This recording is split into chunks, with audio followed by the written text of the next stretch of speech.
We just came back from a hike into Turkana from Pokot, and I just want to explain what that means.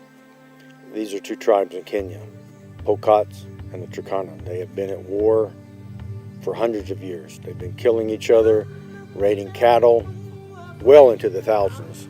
People have been killed. A lot of police, military have been killed over the years, and it's been a big problem in Kenya. Well, recently, a lot of the Pokots have become Christians in remote areas.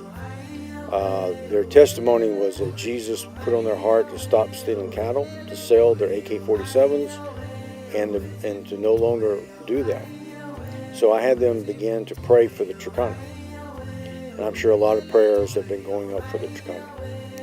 But the government recently has started a peace initiative to stop fighting between the two tribes, to bring the elders of all the villages together, and to bring peace. They want peace. But a little over 2 weeks ago, 8 Pokots raided Turkana, killed one Turkana, and stole a lot of sheep and goats. Then the Turkana responded in another area, killed 4 men and 1 woman that were Pokots in a village. And now everyone is concerned that war is going to start, and the military has threatened to come in, and so it's a pretty volatile situation. We felt from the Lord to go there, to that area where the people were killed. 2 hours turned into 7. And at first, it was okay because we're going downhill. Then we got to a lower area where it was warm, and we could tell we weren't going to be where we wanted to be. And it started to get dark. But before it got dark, we started noticing a lot of lion tracks, and big ones, places where elephants have been, antelope. So it was quite interesting. But as we turned and get on another dry riverbed, there was more lion tracks. So I didn't know if it was the same lion tracks or more. So we were trying to get to this village before dark. But then a cloud started coming up. We could tell it was going to rain, so we had to camp right then. So we had to sleep that night knowing that we were in the middle of a bunch of lions. And so we got up in the morning, and we went, and it took another 3 hours. So we're guessing around 7 hours. We're guessing somewhere 25 miles. And so we get to where we could see some huts, and we thought, oh, we finally got to the village, because in that area is supposed to be a lot of people.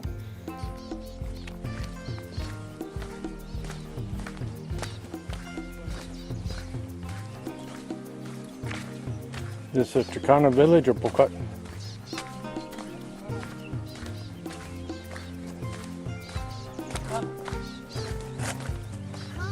Turkana village.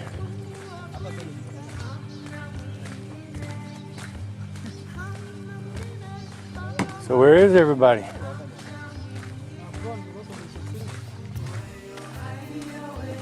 They're gone because of insecurity, and we've come. Here we are in Namuru. We traveled over those mountains, and now we cross, and they usually dig for gold here. But a couple of weeks ago, 3 Pokot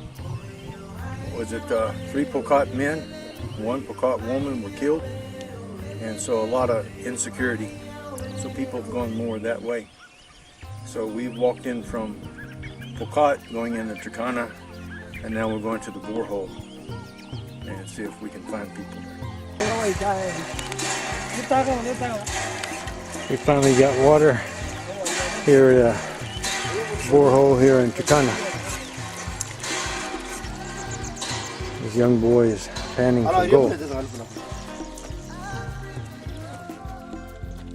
We went to a borehole to get some water. I leaned up against a tree. Come to find out the tree was full of bullet holes. And then we found out that the village that we stopped to eat was the village that the 5 people were killed. And the hut that in front of it where we ate, there's still blood inside, you know. And so the Lord had us to go right to the place where the massacre had happened. Innocent people were killed. And we prayed, and when we prayed, we really felt the presence of God, and we feel like we're supposed to start a church there. These are the guys we're coming back and starting a church with Turkana and Pocot. And then everything worked out. We're in the middle of nowhere. It's like 120 degrees. How are we going to get back? Because if it took 7 hours to walk downhill, how long is it going to take to walk uphill? And then a security vehicle came by and said, "Why are you here?" And we told them. We got in the vehicle. 3 hours later, we went to a place called Lake Turkana. Then we crossed it in a boat. Then we got out and walked. And finally got network signal with our phone. A vehicle came and got us, and so we got home late that night. But I'm still tired, still exhausted. But the good thing is the Lord led us to do it that way, and now it makes more sense. I feel like the Lord says, wherever your feet goes, you'll take the land. And the people now know that some missionary came from the mountains of Pocot through the most dangerous area. No one was there, and now we'll start a church. And I think the Lord will use that to let them know how serious we are. And so now we have Turkana and Pocot ready to start a church, and there's where we're going to go next.